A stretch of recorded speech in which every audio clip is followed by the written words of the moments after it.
there, my name is Eliza, and I'm going to be talking about an Impressionist artist, which is definitely why this looks very low budget. I'm just capturing the moment.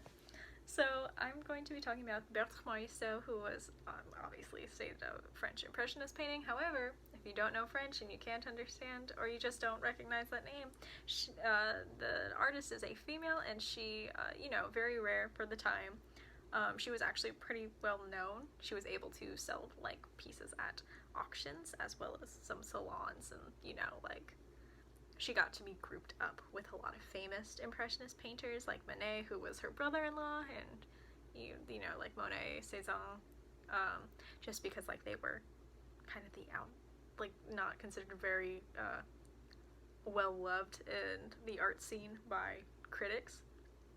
But a little bit of background about her: she was born to a bourgeois family, so basically that's middle class, and it allowed her to have an art education. So, it definitely gave her a little bit more time to work on her art and stuff. Good things, all good things. She was related to Jean-Honoré Fragonard, who was a Rococo artist. You might know him for his work on the swing. That's like his, I don't want to say pièce de résistance because that's very French, but magnum opus. She was also considered to be one of the three, I'm going to say this in English, which is three great women, which is in reference to a group of female artists, which included her, Marie Bracquemont, and Mary Cassatt. I stated that she was Manet's sister-in-law, but she was also a model for him, which might be, if you kind of recognize her name but you don't know where you've seen it or heard it, she did 11 pieces for him. She just posed and stuff. She was called the Lady in Black, which is why I'm wearing all black today, because I thought I would channel some of her in this presentation. And so I'm going to be talking about this with a feminist lens, mostly because she was alive during the first wave of feminism, and I thought it'd be really interesting because I would say her artwork is not very feminist, and I will go into that a little bit later. If you have not seen any of her art pieces, I'm pulling two, which is the Cradle and Woman and Child. But before I get into that, let's go a little bit into first wave feminism and just a synopsis of what it was. It was basically, the push to educate women.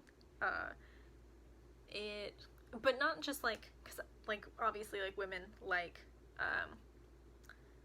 God, I forgot her name more, so obviously we're educated in arts, but the push for this wave of feminism as far as education goes, but for untraditional things that women wouldn't normally be taught. So that's science, philosophy, history, stuff like that, things that were a little bit more male dominated, and stuff you would see men study at universities, something that I didn't think women could handle. So that's what they were going for. There was a lot of pushback, obviously, by lots of men and stuff. They wanted women to stay in their more I would say the domestic sphere. They didn't want women to leave the household stuff, which makes more so very I wouldn't say controversial in this regard, but more complicated or complex figure, because if you googled the Cradle, you would see a lady and her baby. It's very cute, it's very sweet. It's of her sister and her niece, and I think it's a really beautiful painting, but you could definitely see why it's not very feminist. But just to go into a little bit more depth about the painting, it's obviously mother and child, but there's a sense of love and warmth to it, and obviously from the majority of images I've seen of that painting, it seems very muted in colors, it's dark blues, and I would just say a lot of dark blues. I can't tell if the background's really black or not, but it could just be a really dark blue, and there's a warmth to it, so it's not cold or chilly. If you look at the cradle for the baby's cradle is this cream color, which I think adds a lot of warmth to the piece, instead of had she had picked white. So the color scheme, I would say it's very thoughtful in that sense. There's a lot of thought put into it, and it just kind of reminds me of a snapshot. just, you know, like a very cute, candid moment of like her sister looking at her baby, probably not for the first time, you can't really tell though, but it's like her sister looking at her baby and you can just kind of like feel the warmth in the painting. And in a similar regard, right, woman and child, which is obvious, I think, just for me personally, I feel like it reads really differently than the Cradle, because I feel like the Cradle is a very candid moment in time, which is obviously what Impressionism is going for, like capturing moments. But Woman and Child reads, to me, really, it just reads pose, and I can't tell if it's because the child, so like, it was like a candid moment, like a snapshot in time for the Cradle. If I were to be like, oh, this is a snapshot in time for this, like, woman and her baby, the baby's spiking the lens, and it just, I don't know, something about that feels really, like, inauthentic, even though that's something that happens really naturally. But I think it's also, like, the pose of the piece.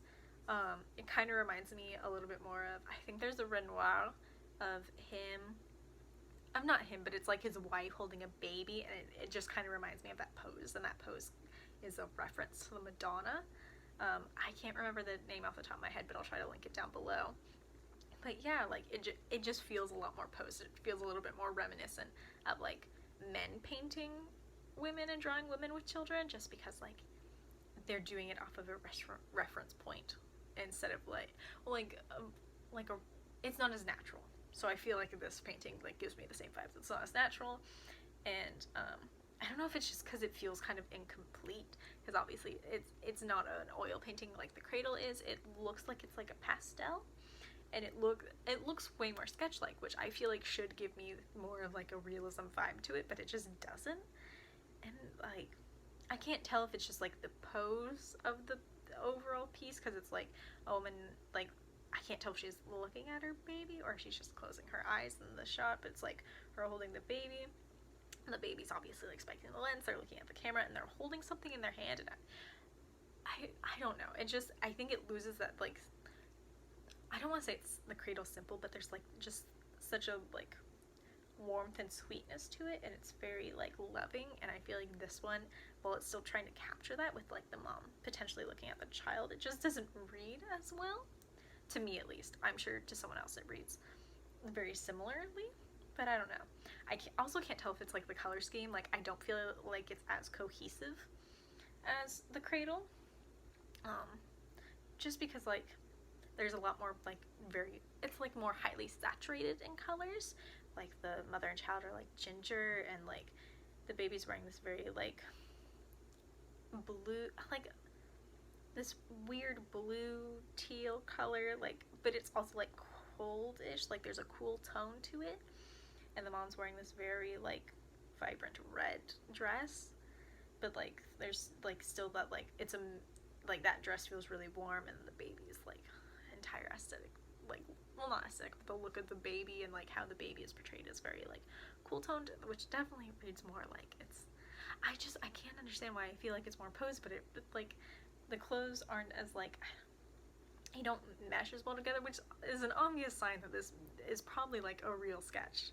Like, that's a real thing she saw and like drew, but I don't know. So, right, enough about those. I'll link them down below if I can't get them in the video. Going back to the lens we're viewing these in, which is first by feminism, which obviously is like educating women to not be stuck in domestic roles. It's kind of portraying women being, like, not stuck in domestic roles, obviously, but just portraying domestic roles in a light that really hadn't been seen before this, because as I stated before, a lot of male artists, when they did paint, like, women in a motherly role, it was obviously, like, a reference to, like, the Bible, which, you know, isn't realistic, but, I think it makes it really difficult to, like, I would say her work is not very feminist. I would say it goes against the ideal set at the time, just because of like the push for education, the push for women to be taught traditionally masculine things and not being forced into just being a wife and a mother. And I would say the majority of her artwork, and she has like over 200 art pieces, is women and children. And while that isn't a bad thing, like, I couldn't be like, oh, how dare she, because, like, I didn't see anyone else, well, not true, like, Mary Cassatt also did a lot of work similarly. I would say they have a very similar style, or not style, but like theme, which is motherhood.